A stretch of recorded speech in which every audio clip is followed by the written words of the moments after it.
রাযাকনাহুম ইনফিকুন।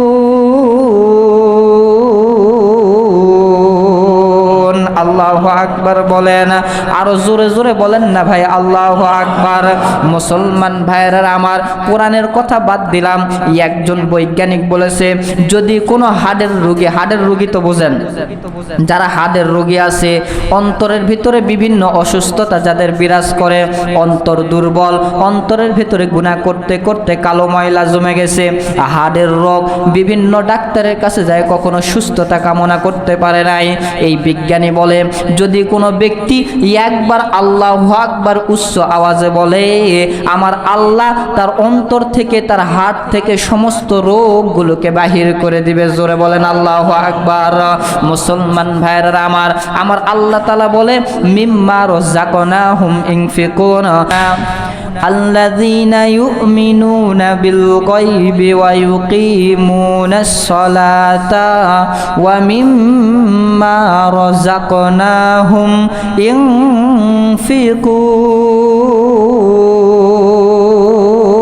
ينفقون। আল্লাহু আকবার বলেন। আল্লাহ পাক রব্বুল আলামিন এই কোরআনুল কারীমের ভিতরে, আয়াতের ভিতরে আল্লাহ পাক রব্বুল আলামিন বলে দিলেন, যাদের অন্তরের ভিতরে আমি আল্লাহ পাক রব্বুল আলামিন বলে দিলাম এই সমস্ত গুণ যাদের অন্তরের ভিতরে থাকবে, আমি আল্লাহ তাআলা তাদেরকে সুন্দর একটা জান্নাতুল ফেরদাউস দান করব। যেই জান্নাত পৃথিবীর বুকে আমার আল্লাহ পাক রব্বুল আলামিন যত জান্নাতের ঘোষণা করেছেন, সমস্ত জান্নাতের ভিতর থেকে আমার আল্লাহর কাছে সবচাইতে উত্তম জান্নাতের নাম হচ্ছে, সেই জান্নাতটা হচ্ছে জান্নাতুল ফেরদাউস। জোরে বলেন সুবহানাল্লাহ। আল্লাহ পাক রব্বুল আলামিন এই কোরআনুল কারীমের ভিতরে বলেন আল্লাযীনা, ওই সমস্ত ব্যক্তিরা, তোমরা শুনে রাখো, ইউমিনুনা বিল গায়বি ওয়া ইউকিমুনাস সালাতা, ওই ব্যক্তিরাই তো এই জান্নাতুল ফেরদাউস নামক সুন্দর জান্নাতের ভিতরে প্রবেশ করবে। আল্লাযীনা, যাহারা ইউকিমুনাস সালাতা, নামাজ আদায় করে, আল্লাযীনা ইউমিনুনা বিল গায়বি, অদৃশ্য বিষয়ের উপরে যারা কি করে, বিশ্বাস স্থাপন করে, যারা অদৃশ্য জিনিসের উপরে বিশ্বাস স্থাপন করে, আমার আল্লাহ তাআলা এই পৃথিবীর বুকে যত সমস্ত জিনিসগুলো নাজিল করেছে, সমস্ত জিনিসগুলো কিন্তু মানুষের চোখের দৃষ্টিতে দেখা যায়।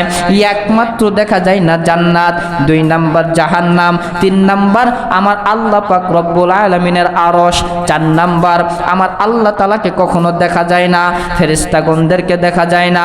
পৃথিবীর বুকে যা কিছু দেখা যায় না, এই সমস্ত কিছুর উপরে যারা বিশ্বাস স্থাপন করলো, আমার আল্লাহ পাক রব্বুল আলামিন তাদেরকে সুন্দর একটা জান্নাতুল ফেরদাউস দান করবে। জোরে বলেন সুবহানাল্লাহ।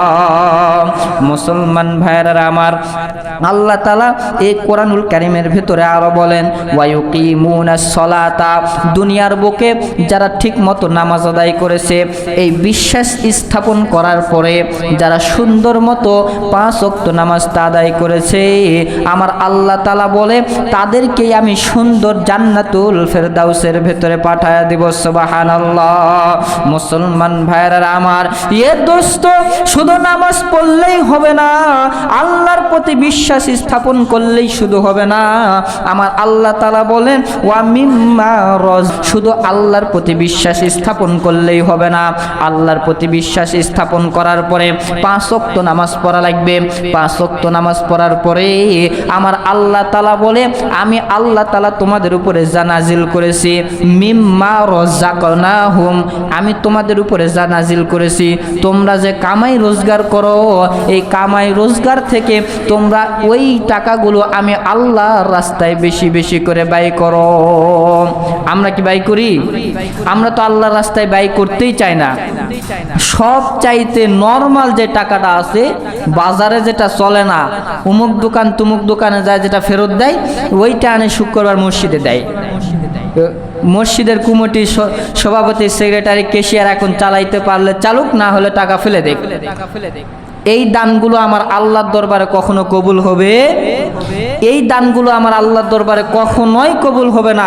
ওই দানটাই তো আমার আল্লাহ তাআলার দরবারে কবুল হবে যেই দানটা একমাত্র আল্লাহ এবং আল্লাহর রসুলকে রাজি খুশি করার উদ্দেশ্যে সব চাইতে ভালো টাকাটা আল্লাহর ঘর মসজিদে ওই ব্যক্তি দান করে। এই দানের কথাটাই আল্লাহ তাআলা বলতেছেন, ওয়া মিম্মা রাযাকনাহুম, আমি আল্লাহ তাআলা যা কিছু তাকে দান করেছি এই টাকা থেকে সে ব্যয় করে, এই টাকা থেকে ব্যয় করে। এই কথাটাই এখানে সীমাবদ্ধ রেখেছেন। তাফসিরের ভিতরে আসছে এই টাকাটা কোথায় ব্যয় করবে? আল্লাহ তাআলার রাস্তায় ব্যয় করবে, বিবি বাচ্চার প্রধানে খরচ করবে। নিজের বিবি বাচ্চার পিছনে যদি আপনি টাকা পয়সা খরচ করেন তাহলে নফল আমল করার সওয়াব আল্লাহ তাআলা আপনার আমল নামার ভিতরে দিয়ে দিবে। সুবহানাল্লাহ বলেন। তাহলে নিজের স্ত্রীর প্রতি খরচ করলেও সওয়াব আছে না নাই? নিজের বিবি বাচ্চার প্রতিও খরচ করতে হবে, কিন্তু আল্লাহর রাস্তায় এদেরকে খরচ করার পাশাপাশি আল্লাহ তাআলার রাস্তায় বেশি বেশি করে দান করতে হবে। আপনারা প্রত্যেক সপ্তাহে মসজিদে আসেন শুক্রবার করে, 10 টাকা 20 টাকা পকেটে করে আনা যাবে না? যাবে? আপনি বাজারে গেলে তো 20 টাকা 50 টাকা পকেটে নিয়ে যান, না হলে আপনি বাজারেই যাবেন না। সেটা যতই মুরব্বী হোক, একেবারে এমন মুরব্বী হয়ে গেছে সে ভালো মতো হাঁটতে পারে না, সেও বাজারে গেলে নিজের সন্তানের টাকা চায়, বাবা আমাকে 10টা টাকা দাও, একটু চা পানি খায় আসি বাজার থেকে। বাজারে গেলে যদি খালি হাতে না যাওয়া যায়, আল্লাহর ঘর মসজিদে আপনি আমি কেমনে খালি হাতে আসি?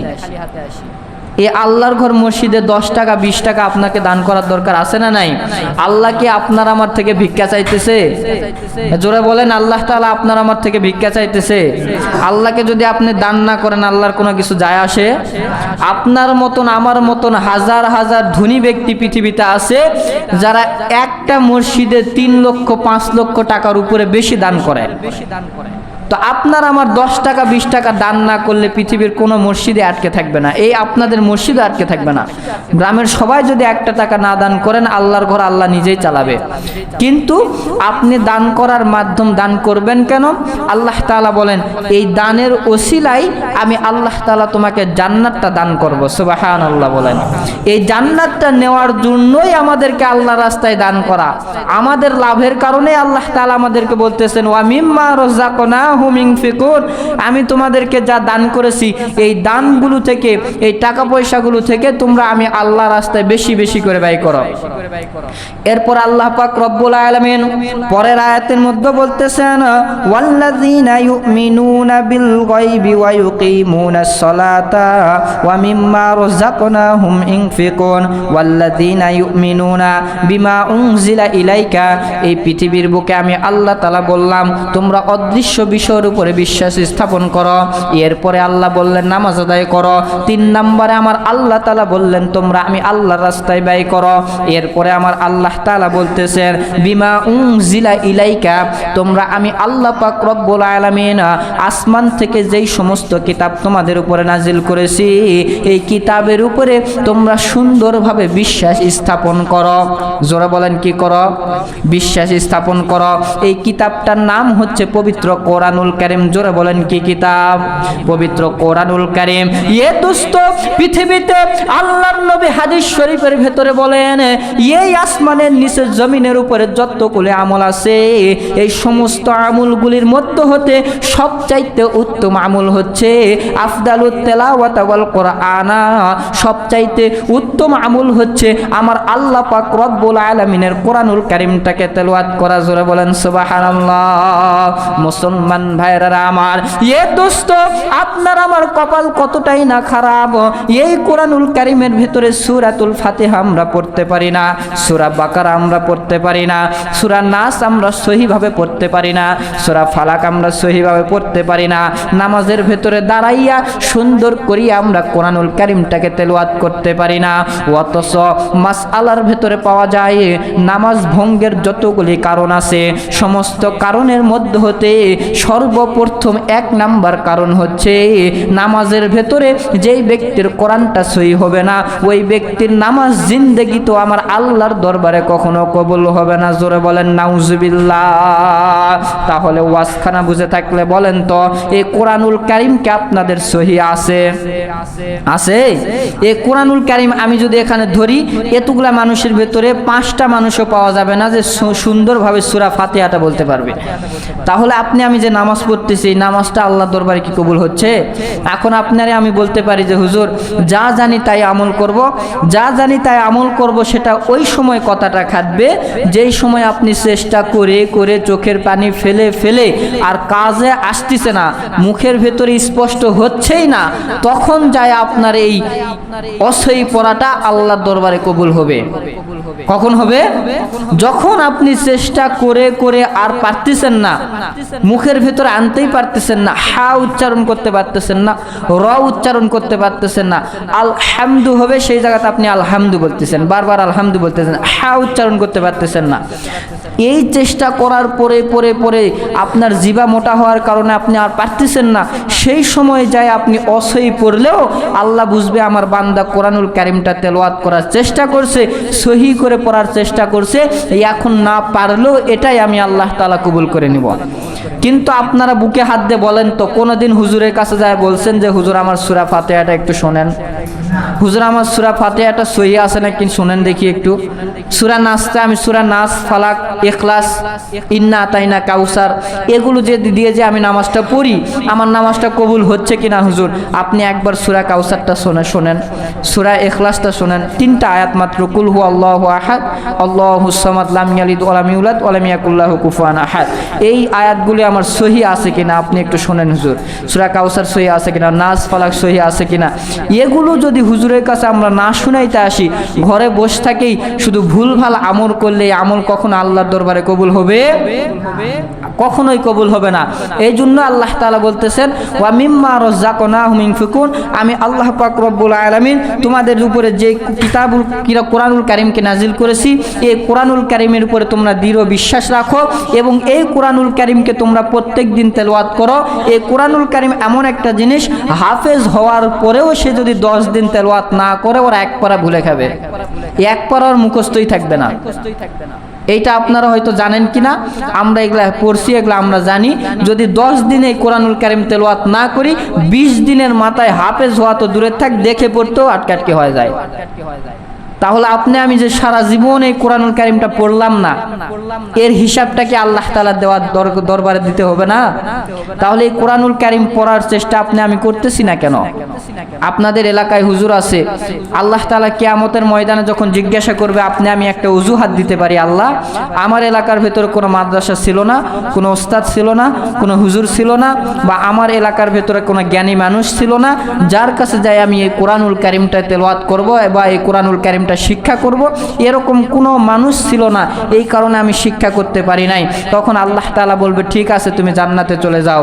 কিন্তু আমরা যখনই এই কথাটা বলবো তখনই আল্লাহ তাআলা বলে দিবে তোমাদের এলাকার ভিতরে একটা মাদ্রাসা আছে, একটা মসজিদ আছে, ইমাম সাহেব আছে, মুয়াজ্জিন সাহেব আছে, খতিব সাহেব আছে, তোমাদের গোটা গ্রামের মধ্যে 4টা মসজিদের 4টা ইমাম সাহেব, তুমি একটা ইমাম সাহেবকেও কি খুঁজে খুঁজে পাও নাই যে আপনার তোমার এই কোরআনুল কারীমটাকে তুমি তেলাওয়াত করা শিখবা? তখন আপনি আমি কোথায় যাব? তখন আল্লাহর কাছে কি জবাব দিব? এগুলো তো আমরা ভুলে গেছি, দুনিয়া নিয়ে এমন ব্যস্ত হয়ে গেছি, কোরআন নিয়ে গবেষণা করার মতন ইচ্ছাই আমাদের নাই। এই কোরআনুল কারীম নিয়ে যত মানুষ গবেষণা করেছে তত মানুষ এই কোরআনুল কারীমের বরকতে মুসলমান হয়ে গেছে। সুবহানাল্লাহ বলেন। একটা ঘটনা বলে আমি শেষ করে দিব। এই কোরআনুল কারীমটা আল্লাহ পাক রব্বুল আলামিন যখন নাজিল করেছিলেন বনি ইসরাইলের পরে, রসুলের পরের যুগের কাহিনী, একজন